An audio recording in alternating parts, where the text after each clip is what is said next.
advantage among the candidates? Thank you for your question. I think my advantage among my fellow candidates is my guts, my looks, and perseverance to win this contest. I know and I believe that I can stand here all in front of you. Thank you, guys.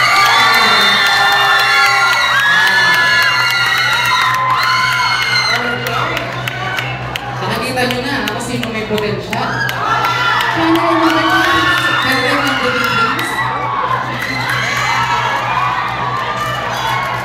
Let's take a question.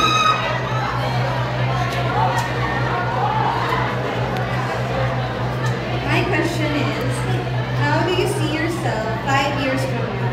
Well, good afternoon, judges, and good afternoon, my fellow students. Well, I see myself after 5 years as a successful mentor. And after 5 years of mentoring, I would be volunteering to help other people and share my abilities as a mentor. Thank you. Thank you very much, candidate number 3. Candidate number 5, next please, please come forward. Please pick up your question.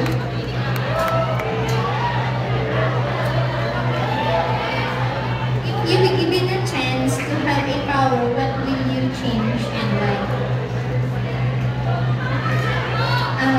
Good evening. Pag magkakaroon po ako ng powers, gusto ko magkaroon ng isang remote na nag-control sa mga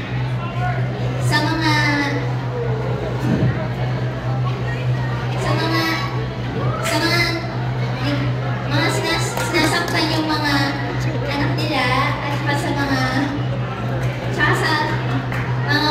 mansama. And yun po. Thank you very much, candidate number 5. Next candidate, we call it candidate number 10.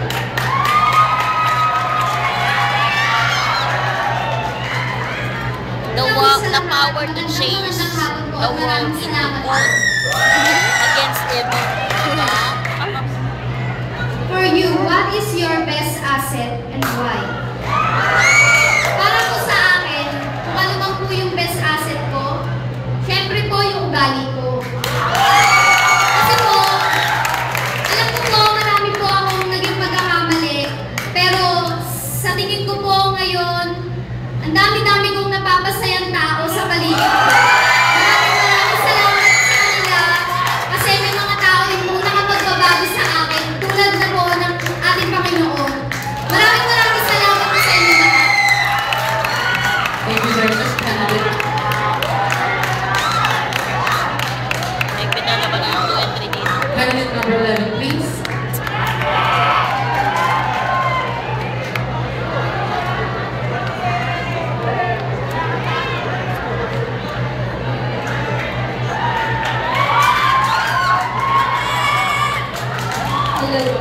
Are you in favor in premarital sex? Why?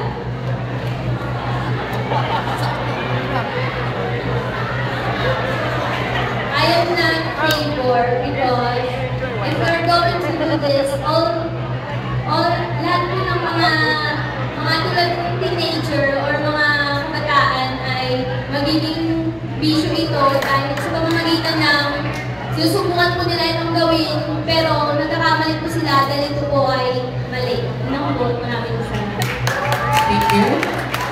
Before our next candidate, please step forward.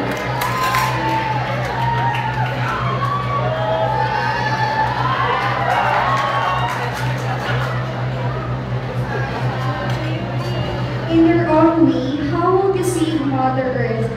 Para sa akin, para ma-save yung Mother Earth natin, kailangan natin muna siya magtanim para hindi lumang yung ating global warming.